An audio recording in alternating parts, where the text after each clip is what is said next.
Everybody, welcome to Southland's Parenting Podcast, where we are trying to impress upon parents what must be impressed upon our kids, because you cannot give what you don't have. What's up, y'all?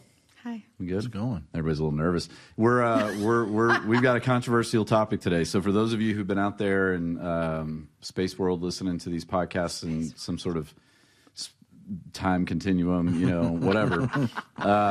I've heard a lot of people lately talking about our school choice podcast. Yep. And we've had some groups that have listened to it and brought that into some of their discussions in their groups and Bible studies and things like that. Well, if you thought that was controversial, kids, buckle up. Now, I do want to say this is not without precedent, because I believe in the Locker Room podcast a few years ago, I introduced our listeners to an author. Her name is Abigail Shrier. Back in 2020, calm, cool, collected 2020. Nothing happened. Nothing happened. Also, a book was written called Irreversible Damage, The Transgender Craze Seducing Our Daughters. Yeah. She wrote this book, and it must be noted, Abigail Shrier is not a Christian. And so she's coming at these topics from a pure perspective of just trying to figure out what's right, wrong, true. She doesn't have a biblical worldview. She is ethnically Jewish, but she's not a Christ follower. And so in some ways that helps shape and inform the way we receive information from somebody like that. But it shows she doesn't have like a Christian agenda. Yeah. Exactly. Mm-hmm. Yeah. And so for her to write that book at the season that she wrote it, man, she took a lot of flack. People at Spotify tried to resign and protest because she had gone on Joe Rogan's podcast. People at Amazon quit. Target. All kinds of different people boycotted. She got all kinds of vitriol, but all that did was sell more books, which actually helped get the message out. Interestingly, what she wrote then, being highly controversial, is far less controversial now, because people are starting to really see the after effects of what she called the transgender craze and how it's seducing our daughters. She wrote that primarily around, historically, in the kind of trans world, it was something that was limited to very young boys who desired to be a girl.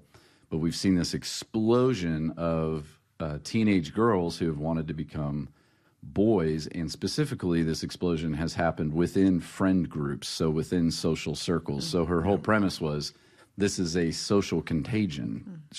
One girl sees another girl say this, claim this, do this, and get something from that, whether that be attention or any number of other things, and that leads to another girl wanting to do it. And so she delved into all kinds of scientific studies, did a whole bunch of research, and just did a phenomenal job of unveiling some of that, as she would call it, craze. Now, that was maybe in some ways a less controversial book than the one that she has just written. Yeah. And I think that last one was probably one of the most important books in the last 10 years. Yeah. If you do want to go back onto Locker Room, we'll maybe put in the show notes or something like that what episodes those were, because Lord knows I don't. I don't remember what season that was when we talked about that. All right. So now her new book is called Bad Therapy, Why Kids Aren't Growing Up. And I have it sitting right here in front of me. And as that book released, she's been making the rounds on all kinds of different podcast platforms. I asked you guys to listen to just one of those, maybe the most clear and concise version. Some of these podcasts can become 2-hour, kind of affairs. But this one was maybe 45 minutes. It was less than an hour, I think, with Barry Weiss, who runs something called the Free Press. So she did this interview talking about this book, and you guys listened to it. And the premise is basically this. Our kids, okay, so the youngest generation kind of that we have walking around today, middle school, high school age kids and elementary age kids, some college age even, our kids have received more mental health intervention in the form of therapy of some form. And that's part of the issue that she delves into, is therapy can be a very broad term for a whole bunch of different things. And yet, by every measure, this generation's mental health is getting worse. Yeah. So she wrote a whole book trying to explore why is that the case. I've got her book sitting right in front of me. One of the things that I underlined that I think sums it up pretty well, what she's trying to say is this. Any intervention potent enough to cure is also powerful enough to hurt. Therapy is no benign folk remedy. It can provide relief. It can also deliver unintended harm, and does so in up to 20% of patients. So that's her premise. And my guess is that will come as an extraordinary shock to a whole bunch of people. Yeah. And so wanted to kind of throw it out to you guys after you listen to her podcast. Again, the book is called Bad Therapy. I would encourage people to go get it and buy it. What was your all's first reactions? Like, what was your first kind of gut response as you started listening? Well, I think it put words to a lot of things that I've seen lately and heard in conversation from young folks. There are a lot of experiences that when I was growing up were somewhat normal experiences that I never received coaching necessarily through, that are now, like I've heard tons of people come in and throw around words like anxiety and depression and things like that as though they're normal and everyday and casual almost. Because I think it's been normalized. And I don't fully understand that because that's not necessarily how I grew up. So I was just intrigued by it all because it's like, okay, this is actually putting into words what I've been seeing, but not realizing why maybe it's happening. Yeah, Generation X, and I won't get the percentages exactly right. She quotes them in her podcast and in the book. 20-something% of Generation Xers, receive some sort of therapy, counseling, psychiatric intervention of some kind. Now it's way north of 40, approaching 50% of this generation. For this gen, for this generation. Yeah. There's a lot of, it's a heavy, this podcast will be really, not just ours, but for them to be able to check this out and listen, because there's a lot of things she covers. She talks about this new phenomenon called gentle parenting that I hope we just hammer. And then secondly... That's not very gentle of you, Scott. I know, I'm sorry. It just cracks me up to try to think in my own context growing up and then also as a parent now. Yeah. And yeah, we should be gentle, but this is not the right approach. But anyway, the second thing, talking about social emotional learning in schools, and again, having a wife that's been a teacher, and that all sounds good, but man, it's interesting. But you kind of went there, Jess, a little bit, but she says this in the podcast: kids today are no longer sad, they're depressed. Yeah. They're no longer worried. Right. They're anxious. They're no longer going through a hard time. They're experiencing acute trauma and even PTSD. When these are just normal, everyday experiences that are just blaring, that happen in every one of our lives, we all have.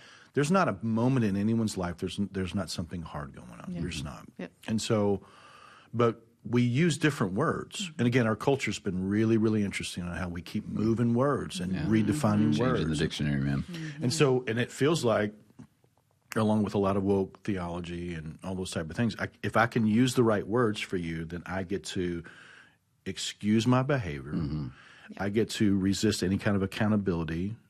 Claim victimhood. And then get a lot of praise because I'm virtue signaling about it. And so what happens is these kids get fixated and they ruminate. She used the words ruminate. And so, and then what happens, what the enemy does, and again, this book doesn't go after that, but if he can get our identity to be focused on anything other than who Jesus says we are, we're in trouble. Yeah. Yeah, I think it's really important we frame a few things up. One is the distinguishing feature between kids receiving therapy and counseling versus adults receiving therapy and counseling. And she does a phenomenal job of articulating, man, when you're a grown person and you go see a counselor or a therapist of some kind, and I think we should get into in this podcast, like what kind of counselors and therapists you should pursue.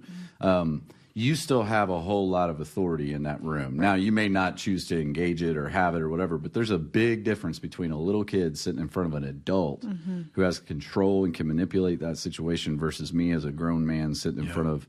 And she gives a great example. I don't remember where I heard it or read it with her now, but she moved across the country to marry this guy and had been seeing a therapist.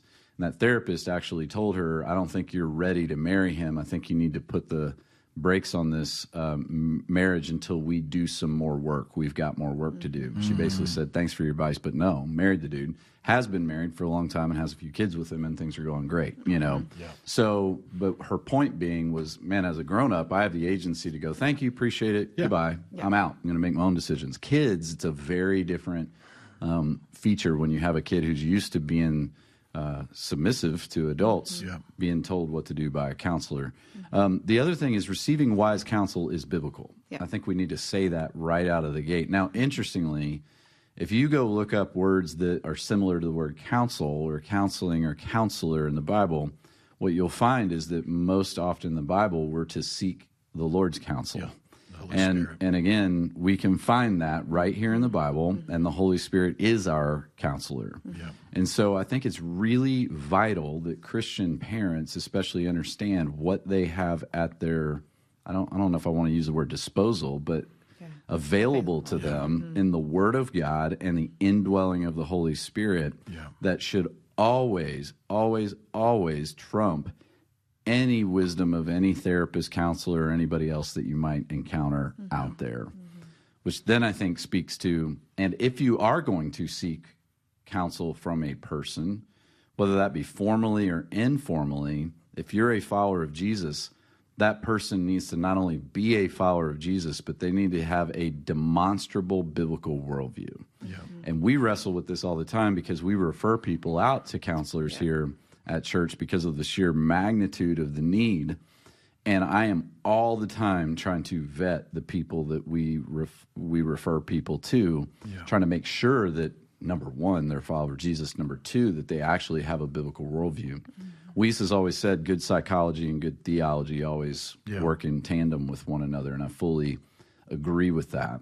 And so, as it pertains to kids, parents, we have to, number one, if for some reason you're going to pursue some sort of therapy or counseling for your kids, you need to make sure, man, because it is a virtual minefield of contradictory worldviews out there in the realm of psychiatry and psychology to a biblical worldview. You need to make sure you're pursuing somebody who's going to handle your child's heart and mind with biblical care.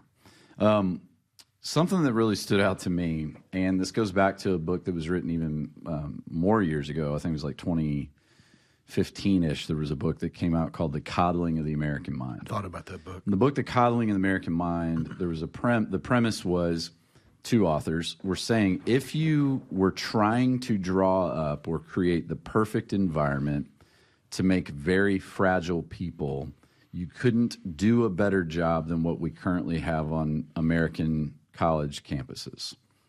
So their whole premise was they were creating these safe spaces on campus so that students wouldn't be exposed to words or ideas that might bring them harm, which is precisely the opposite of what college campuses used to exist for.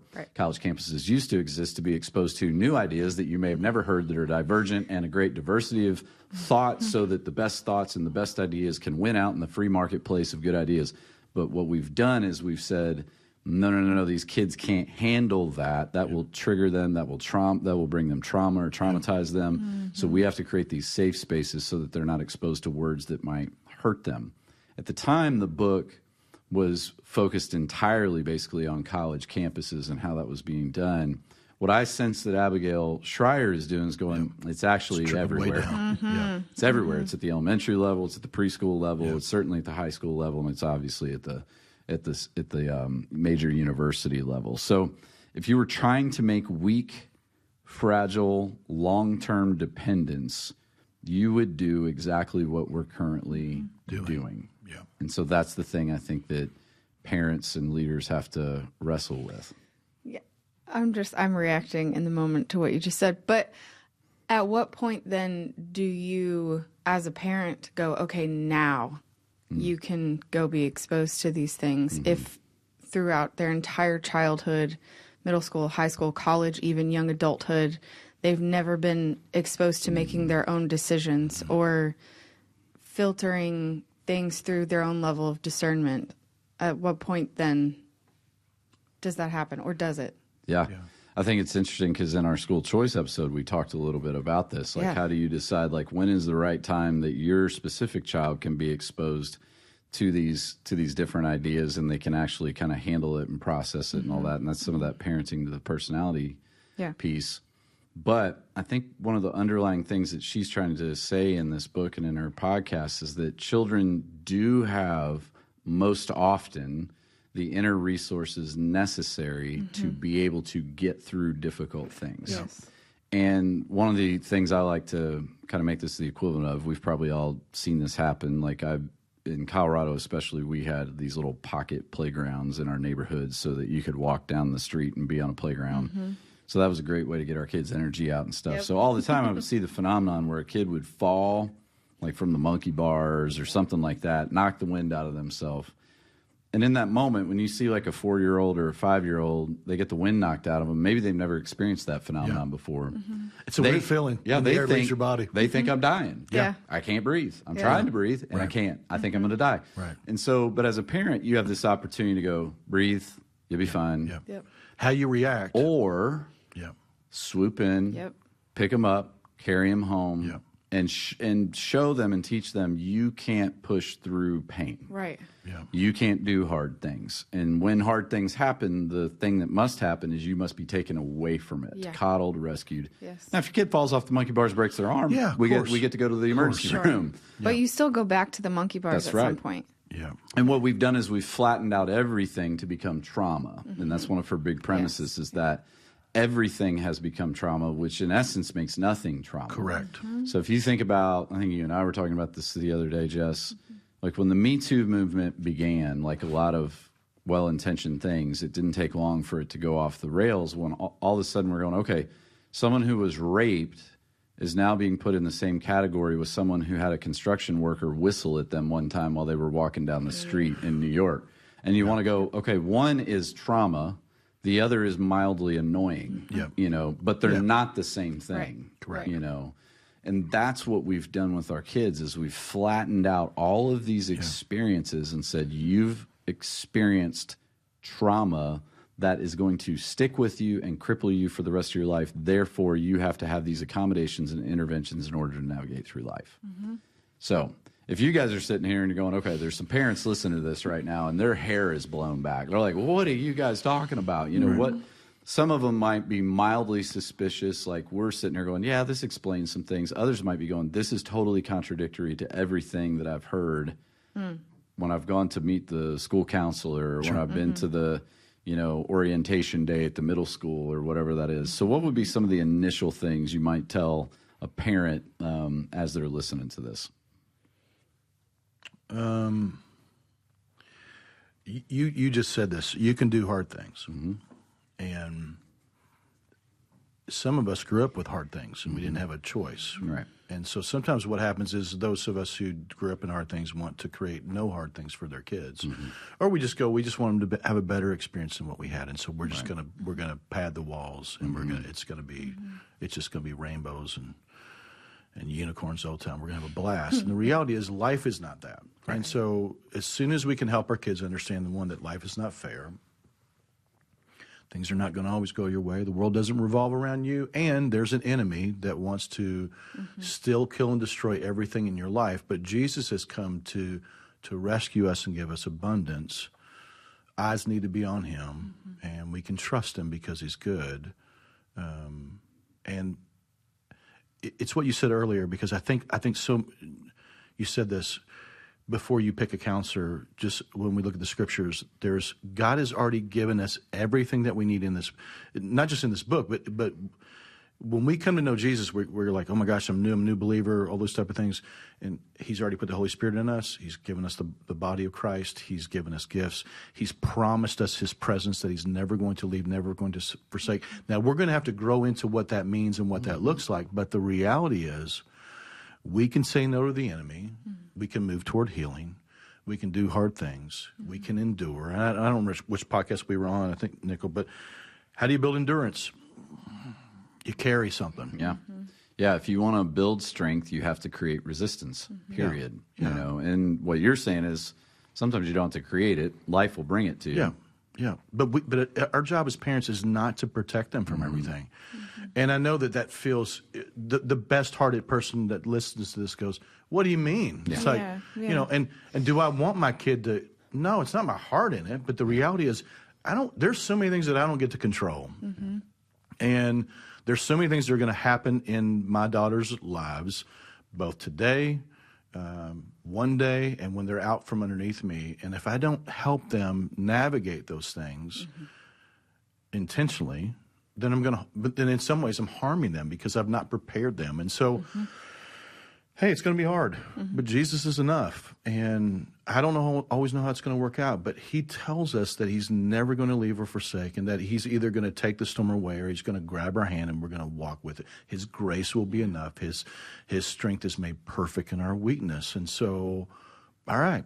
And so as Paul says, what can man do to me? You know, and trying to teach that into our kids' lives. And that's a lot, whether they're little or whatever that is. But, you know, it's like, I don't know if I said this or not, but I've got a daughter that I'm in charge of the big projects when it comes to school stuff. I can do math. My wife's a math teacher. She does the writing stuff, creative stuff. That's me. And so I've gotten a good long run of science fair projects and history fair projects. And we just did this project on Egypt.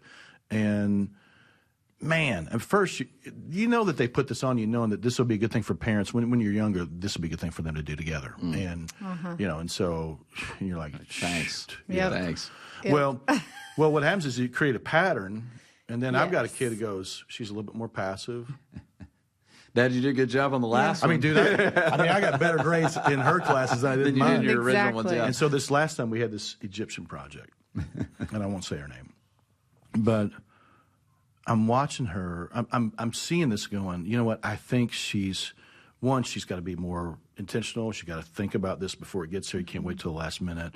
She's got to get a planner, and she got to stick by a planner because she's a little bit like me administratively. And so I'm watching the last day. We have one more day, and she sits down on the table at the table like this, and she lays back. I'm like, buddy, I can appreciate that you feel done. But can I tell you what? You don't want to be more done than what I am. I promise you this. And so when we get it done, afterwards I said, hey, I need you to know something.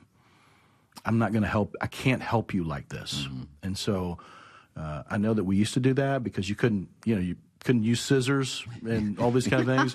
But we're beyond this now. Yeah. And so I need you to know this. The weight is going to be redistributed. I'm here to help, but you're going to have to get your crap together, your act together. That's what I said. And I thought crap together, but you're gonna have to work toward this, because if she doesn't, it's okay to feel overwhelmed. It's okay to go, I don't know how to eat this elephant. Well, it's just gonna be about a time. You got to figure it out. I can help you do that, but she's got to learn how to do that. And what happens is when you take ownership, you can then go, I didn't know if I could do this, and I can do it. And you know what? We got to be okay if it's a big old fat C. All right. You ought to be glad that you got a C. I mean, it's not very good, you know. Yeah. Or for her to feel proud about the fact that because these projects are just going to get bigger, and life's just going to get harder too. And so she has little moments where we can teach them how to navigate some stuff. We got to begin to figure out, how do we put stuff in their laps. I'll stop for a second. No, good. I mean, Proverbs 15:22 says, plans fail for lack of counsel, but with many advisors they succeed. And I think it's interesting because you can go through the scriptures and you can find some men and women who gave good, godly, wise counsel, and the other way around, and see what happens when people either A, listen to good counsel, or B, don't listen to good counsel or listen to bad counsel. I think another thing in there is noticing the plurality. But with many advisors, they succeed. Yeah. I would just caution people to be very, very careful about deifying a therapist, a counselor, because they are, at the end of the day, a person. You need to understand that. A pastor is a person. And so, again, you have available to you the Bible, God's Word. You have His Holy Spirit within you. You have what you need to navigate through challenges, and you have what you need to navigate through life. That does not mean there may not be times and seasons where you need to seek wise, godly counsel. Yeah. Again, I think we think too narrowly about this. Yeah. Anytime you're sitting down, and I can't number the amount of times I've sat down with someone who's godly, wise, and that I trust, and gone, I just need your counsel. Yeah. I mean, that is in many ways way more valuable than a person that you're paying, but there may be times and there may be seasons where you really do need that intervention. One of the things she talks about in here that people don't think about is the side effects. Like, we laugh when we see drug commercials come on there's television, 1 million things. and there's 8 million. Like, man, that was just for a skin rash, but you just told me my bowels might fall out. You know? It's like, as a result, like, I don't. Three more toes. I'll just scratch my arm. That seems a lot less painful. Buy some new shoes. But we don't tend to think of counseling that way. But one of the things that she's saying that was insightful. Is like, look, there are, and I can't pronounce the word, iatrogenic effects or whatever. So you don't just take Tylenol preemptively, proactively. You take it if you need it, because there could be side effects to it that if you don't have an actual problem, you don't need to seek treatment for.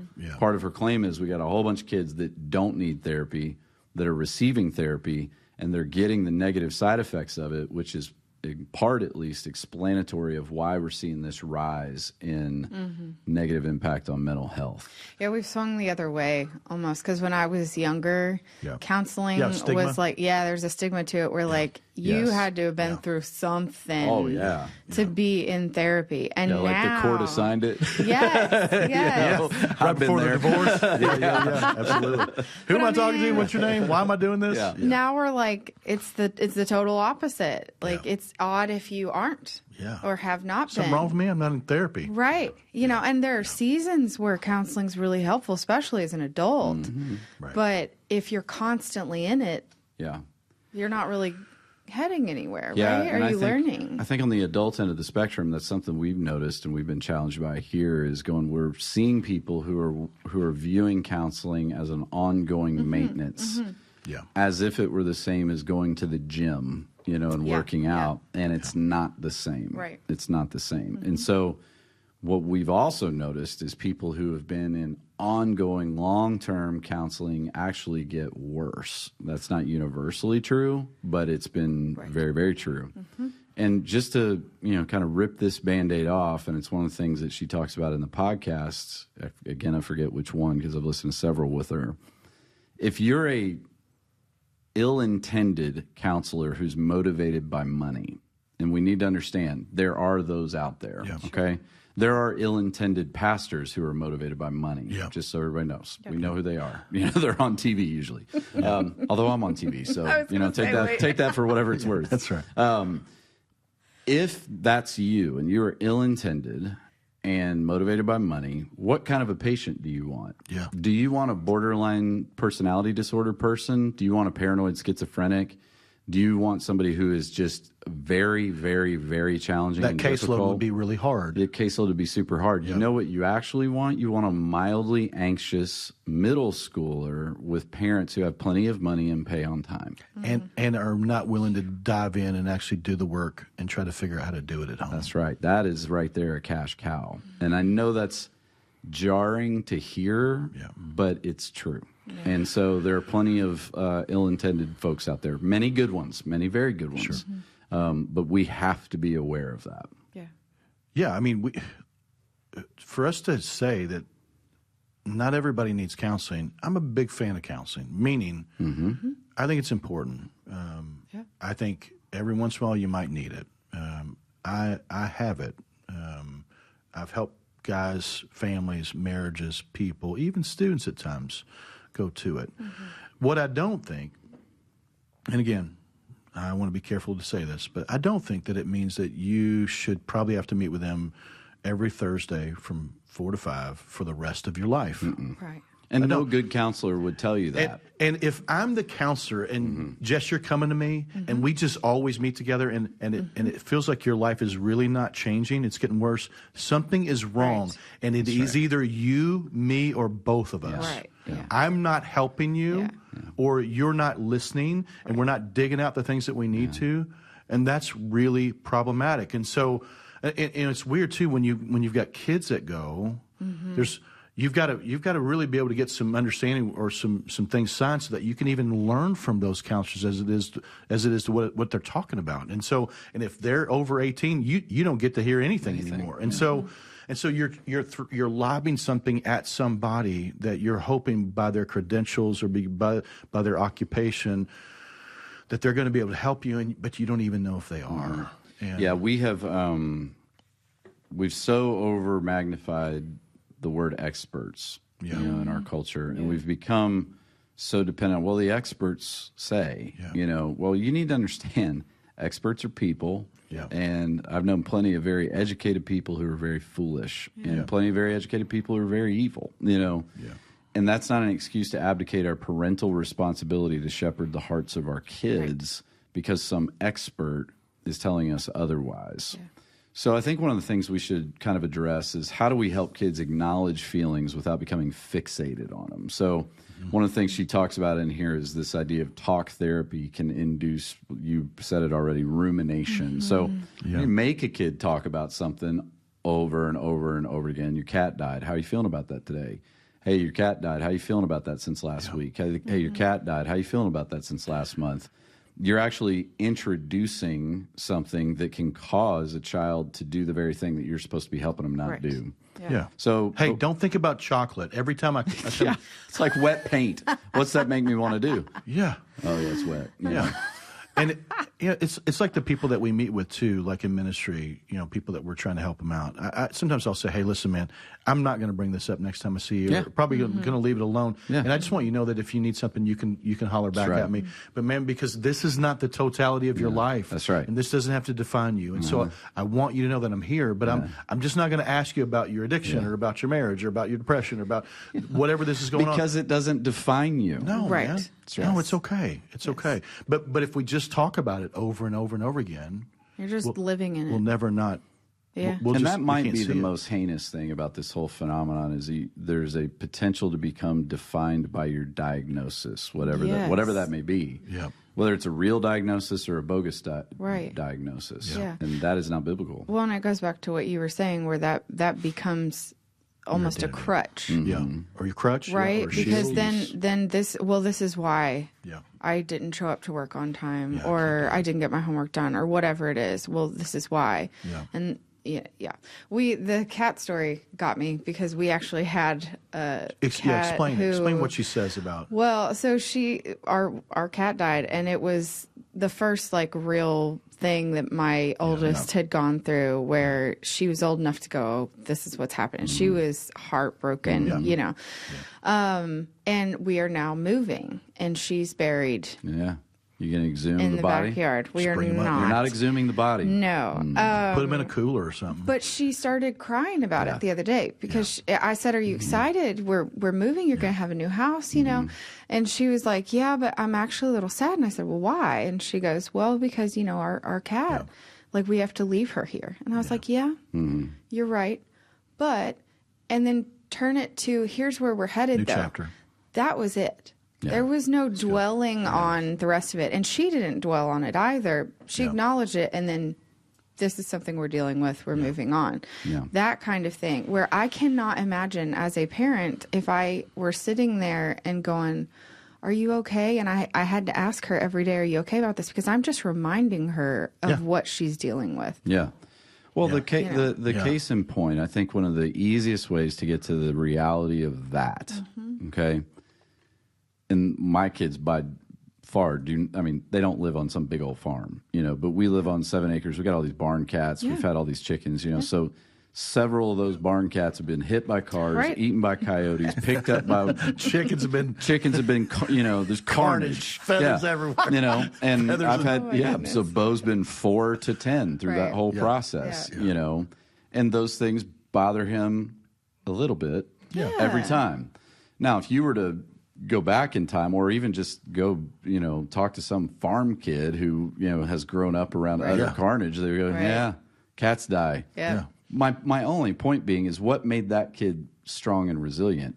Exposure to that over and over and over and over again. Yeah. We've come to believe the opposite is that this moment must have weakened your child somehow, and now we've got to accommodate for that. When actually it just is potentially a strengthening moment, but it depends on how we handle it. Right. We want to hand sanitizer our kids, and it's like that season we went in. You just get sicker. Yeah, right. You just get sicker when it's not good for us. We need some of these things, and our hearts may be right, but our our intentions may be right, but that it is not good to just take pain away from them. Yes. It just isn't, Yeah. it just isn't. Yeah, you can't ignore the things that happen. It's wise to talk through them because you are teaching them. Right. But it's also not good to dwell on it. Move toward them. There's a middle ground. Navigate, but don't take it away. Yeah. I mean, you mentioned a pet dying. So in this podcast, they're going to hear that there are families that because the family pet died, and she interviewed thousand families. Yeah. Yes.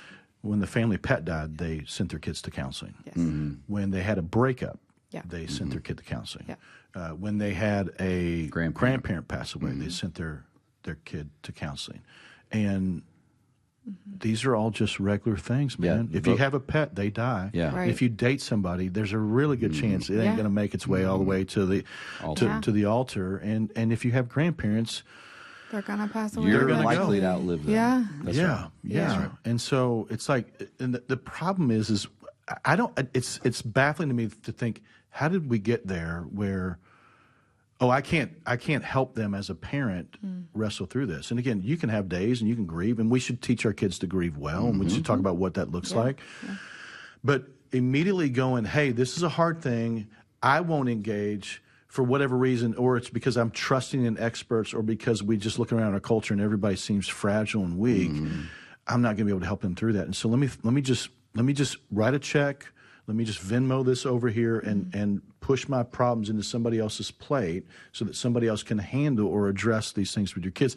And I'm not saying that there aren't times where you need it. Again, I feel like we're going to talk on both sides of this. Yeah, absolutely. But for the most part, with just everyday, ordinary things, friend issues, dating issues, things that aren't right or aren't fair, or when people die, you got to process that. And our job as parents is to help walk beside our kids and teach them where God is in the midst of it. Well, I think, it's easy for some of us who are older to kind of giggle at younger generations at times, because when they experience things for the first time, oftentimes they act like they're the first to ever experience it, And so a lot of times it's at the positive end of the spectrum. So that may be getting engaged. Yeah. Now, when you get engaged, you better have the photo person ready hiding in the bushes. Yeah. You better have the videographer. Yep. You better have the parents ready to jump out of the, that It's kind an of ordeal. thing. It's a big production. Yep. It's not even that. It's promposals. It's homecoming. When I went to Dunbar, the way this worked was I went, hey, you want to go homecoming with me? Yeah, and that was nerve-wracking enough. Yeah, that was kind of. Now I got to do a song and dance. Now I got to wait outside Sign. the volleyball locker room with the sign and have all my friends ready to do a dance, and it's like, wow, what in the world's going on? Yeah. And we've overcomplicated normal experiences. There you go. Is my point. That's a big And statement. so we've done it with that. We've done it with engagement. We've done it with weddings. We've done it with having kids. We've done it with everything. But the entirety of human history tells us that people can do this. Yeah. Like people can get married, they can have babies, they can, you can go to prom, you can ask a girl, Yes. all that is possible. But what we're teaching these kids is that they probably can't.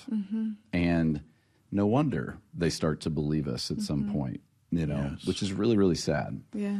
One of the things that, she addresses is that the psychiatric world will be quick to blame others. So the psychiatric world will be quick to blame the advent of the smartphone.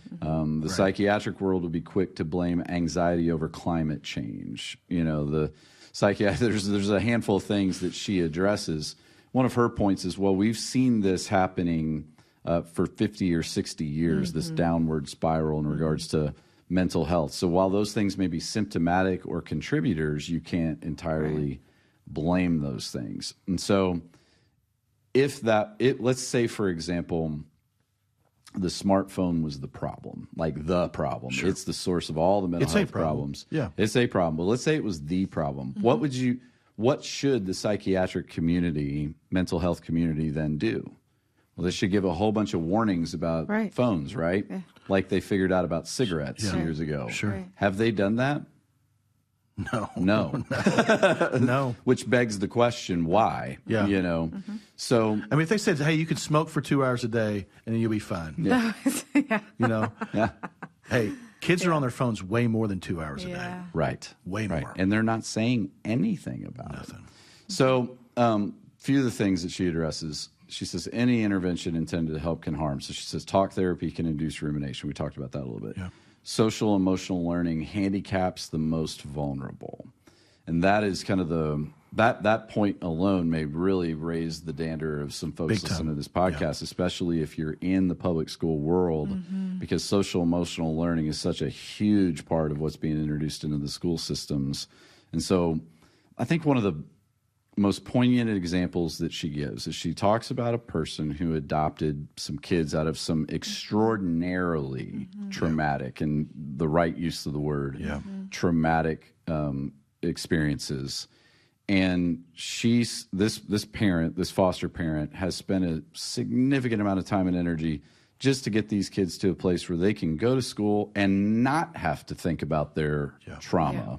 And what she has to constantly deal with is school counselors and teachers playing psychiatrists in the lives of these kids, consistently bringing up their trauma over and over and over and over again, when all those kids want to do is just go to school. And I think that can easily be missed in this whole thing, with all this time, energy, and effort being expelled trying to just constantly address what could potentially be crippling kids. If it's not actually crippling them, what are you doing? You're harming when you're supposed to hurt. What does the enemy want to do? The enemy wants to point out our past. He wants to keep us stuck in our shame. He wants to lie to us about what we can't do or what God can't do for us. That's what he wants to do. And it's like, it just feels like this is where we are. And it's like the enemy is so strategic in how the stuff in this world, and it's an invisible war, but it has a visible approach to so many things and philosophies and how our world's operating. But I mean, the fragility of people, man. I mean, people who don't want to get their license. Yeah. That's a phenomenon that's fascinating for us. I couldn't wait. Same. I couldn't wait. Same. People who don't want to leave the home. And listen, I love my kids, and you know what? There's a season, and maybe that means they're going to leave right at college, or maybe that means they're going to go to college and be around. But I mean, don't you want your kid? I mean, you want them to embrace God's purposes for their lives, and that's going to take some confidence, which means you got to put them in places. Ross Barnett told me something a while back. When my oldest daughter was a junior, he said, "You're going to start cutting ropes." I'm like, all right, tell me about that. He's like, listen, you can give her all the rules, but the reality is you've got to get her to think. She has your guidelines, she has your guardrails, but if you'll just start cutting ropes and going, hey, what's your plans this weekend? And you don't have to go, hey, you can only stay out till 12:30 or whatever it is. And then let her offer and share that with you. And she may test it, she may not. And of course, at the end of the day, we still have veto power. Yeah. Sure. But we're trying to give her an opportunity to kind of do something or things like that. Or we put our kids in uncomfortable situations, whether that's a mission trip or trying to get to serve somewhere locally or whatever that is. Trying to get them to think outside of themselves is super critical. Challenge them to do things. Like she was talking about how her kids now run errands to the store. Again, I don't know where. In L.A. Yeah. I mean, you think about that. I don't know if I'd do that. I was like, wow, at 10, They're okay. young. They get her card. They head up on their scooters or whatever. Yeah. But what she's trying to teach is that they can do it. I mean, and we're so afraid everybody's going to steal our kids and all this kind of stuff. And I know that's on most every good parent's mind. But the reality is, giving them some space to be independent, and trying to figure out what does that look like. And I mean, even as a parent of little kids, you can teach them how to put their lunchbox up, and they can put their shoes up. And I mean, now our kids have jobs, and they don't get paid unless they do it, and they have to do it. And so giving them responsibility and trusting them to go get it. Hey, figure it out. Go get it done. Those are things that you go, this will build resilience in you. Yeah. This will teach you that you're okay. You can do it. Yeah, I think as parents, we're responsible biblically to teach our kids. That's on us because we have to steward, and we talked about that a lot, stewarding them well. but we can't protect them from everything, and we're actually doing them a disservice by trying to protect them from everything, because then we're not actually teaching them the skills that they need to be able to thrive this side of heaven, or try to, or even survive things. Sure. So I'm just kind of struck by that whole, like, we're preparing them more than we're protecting them kind of thing. That's our job. Yeah. Yes. I mean, it's a good example to look at the prevalence of kids who aren't at all interested in getting a driver's license. It's That's for us. It's like looking at an alien world. What are you talking about? You know, I mean, growing Four up, wheels, freedom, independence. Yeah, like growing up Fun. here, you could get your license on your 16th birthday, and 30 days, or I'm sorry, your permit. 30 days later, you could get your license. So take that written test on January 16th. 30 days later, you take that driver's test. I have a funny story about that. I'll tell you after the podcast. And then you're off and running. You know. And now you may, as we may go, that maybe wasn't the wisest. Maybe the 6-month thing Give is it a little wiser. time. Maybe they need to put in some hours. That's fine. That's fine. Sure. What I'm concerned about is that kids don't want to do it. Right. They don't want to. They don't want to drive. get a job. They don't want the responsibility. They don't want to show up to work because their mental health. You know, and all of that stuff again for us sounds just like a foreign concept. We don't even understand it, but it's the water that they swim in. I think because this is a parenting podcast, it's really important that we kind of land the plane, because again, we're referring people to a book where they'll be able to go really wrestle with this, and the points of agreement, disagreement you may have, you can have that out, and listen to the podcasts and interviews that she's done. If nothing else, this should at least make us think. It should at least make us stop, pause, and think. So once again, I just want to say what we're not saying. We are not saying all counselors are evil. We're not saying all psychiatrists, psychologists, whatever, are evil. We are not saying that there's no circumstance under which any child should ever receive therapy of any kind. That's not what we're saying. We're not saying that. We are saying you should think about this like you think of any other medical intervention, that it could potentially have unintended side effects. And it seems that in our culture, we're seeing a whole lot of unintended side effects. Correct. So before you just ride the wave, think and remember this is your responsibility. Now, she talks about this trend, and I had never heard of it, called gentle parenting. You've mentioned it a couple times. Had you heard of it? Okay. Oh, I had, because my kids are younger, and I guess that was like, it was just coming up. I don't know. I'd never heard of it my whole life. Now, what I had heard of out in Colorado was free-range parenting, which is almost the opposite. It was like, set your kids free. Like, let them be feral. Let them roll around in the dirt. And like the chickens. Good eggs. They'll make their way home later tonight. You know, it'll be fine. Free-range parenting. It was really kind of like what kids experienced in the 70s and 80s, just with a new name. But gentle parenting I had not heard of officially. Will you use an example? Yeah, as an example. I mean, maybe. Do you have a good example, Jess? Somebody use an example of this. I just want to hear it for myself out loud. Well, okay. I'm trying to think of an example off the top of my head. Essentially, or even just explain what it is first, and maybe give an example. Essentially, it's like we're removing the consequences. Of actions. Right. Completely. So removing all moral. Yes. Yeah. So this action or this thing is no longer good or bad. Yes. It just is the way that you are. And you're entitled to your feelings about it. And we're going to talk about your feelings about it. And again, not that talking about how a child feels is a bad thing. No. That's healthy. But in life, there are consequences for things. And we're so focused under this method on making sure that validating we don't. Their feelings. Yes. That we don't. I don't want to say offend, but make them feel like they've done anything or, you know, and I'm like, but there is a hierarchy in parenting, actually. It's called authority, and it's biblical.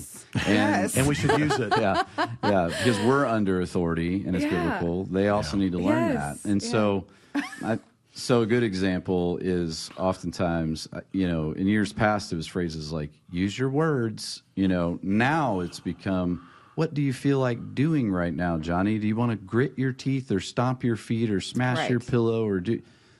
When the reality is, what we're trying to get to happen is for Johnny to get in the car because we have to go. We got to buckle up, man. Yeah. So the answer is not, well, if you feel that way, you get to dictate this entire family's next 10 minutes. Right. And the thing I think parents have to hear is this. If you embrace this ideology, and it is an ideology, you will actually make your kids feel very unsafe. Because what you're telling them is that you don't know what you're doing, and they're in charge, and they don't have it to be in charge. And a 10-year-old is actually smart enough to know, oh no, if I'm in charge, we're all in trouble because I don't know what I'm doing, because I'm 10. You're the adults, you're the parents that God gave me, and you're letting me run this show. We're all in a heap of trouble. You wouldn't let them drive the car. I hope you wouldn't. Which begs a whole lot of other questions about our culture. Things we won't let young kids do, but we will let them do. I think, how far can this go? It's a good question. When there's a child who starts stomping their feet, or they throw their food, or they hit their sister, or they lie about something, and all you do is go, hey, Jess, listen, I need you to know something. I can see that you're really upset right now. And I want you to know that there's nothing that you could ever do that would cause me not to love you. I love you. And that's it. Yeah. That's it. How far will that go? It'll go real far. Your feelings are what matter. I recognize your feelings, but you can do whatever the heck you want, and you'll always be able to do that. And what happens is this world starts spinning around you, and I, as a parent, have become emasculated. Exactly. And I've raised a monster who thinks, you know what, there are no consequences. I can do whatever I want. Until one day there are. The other people around you are not entitled to their own emotional reactions. That's the other piece of it, right? Because as the parent, I'm annoyed at this point. Yeah, you frustrated. And I am Guess what? disrespected by what you just did, and there are going to be consequences for that. But if there are none, then I'm basically saying, well, I don't have a right to be upset right now. Yeah.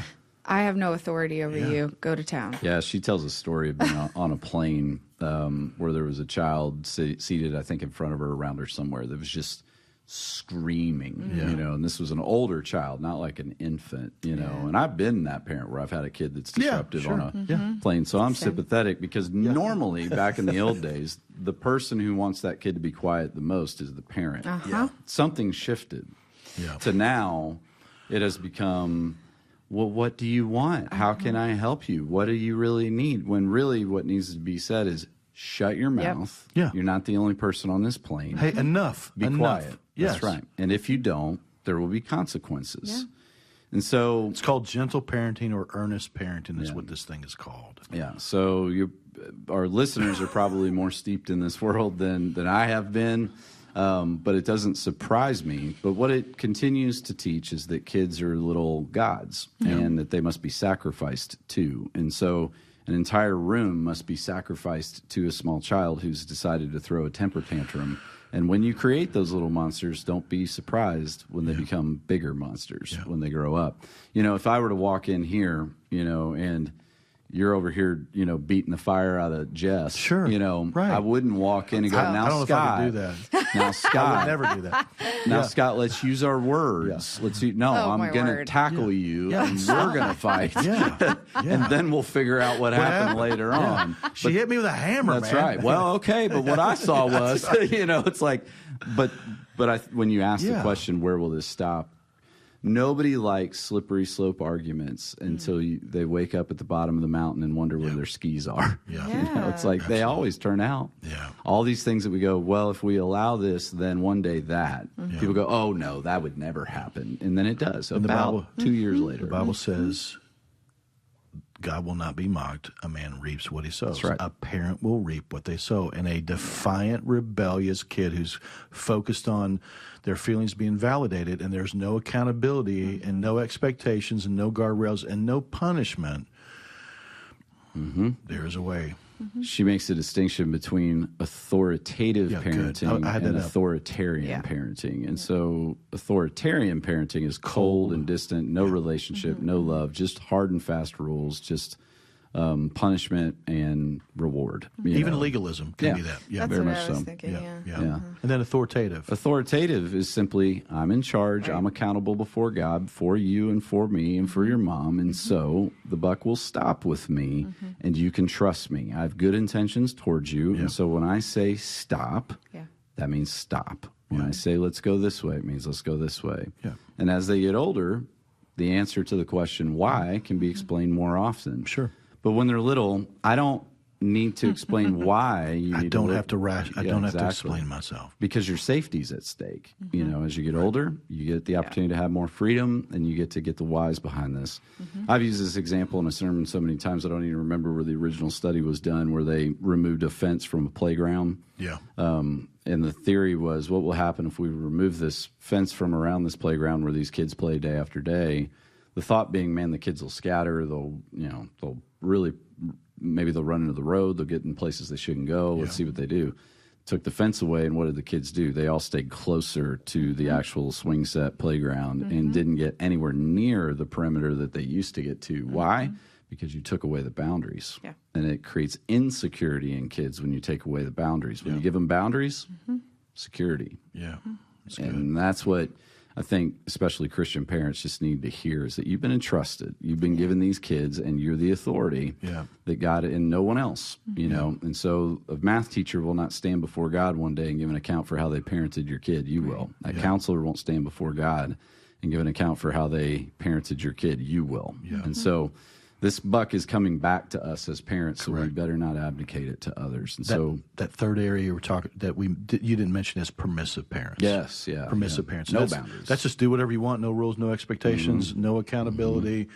You can sit, do whatever you want. It's a Burger King commercial. BK, have it your way. You rule. That type of thing. That's what that is. And if we let them rule, they destroy everything. That's right. They're not capable of that yet. They will be one day if we show them what good authority and boundaries look like. So, all right, we've probably stirred the pot real well today. Go out and get the book. And I don't know if you agree with all of it or not agree with all of it. I don't know if it'll be helpful or not. I think it'll probably be really helpful to a lot of people. You should wrestle with it, though. Yeah, very much. Very much wrestle with it. And I would include, I've sent this to principals, I've sent this to teachers, I've sent this to counselors, because I want to get their thoughts on it. And I've gotten a whole bunch of feedback going, this is spot on. You know? And some have waved their arms going, and I don't know what we do about it. Right. You know? And those are the ones in the school systems. And so have a listen to it, wrestle with it, read it, and we'll catch you next time on the Parenting Podcast.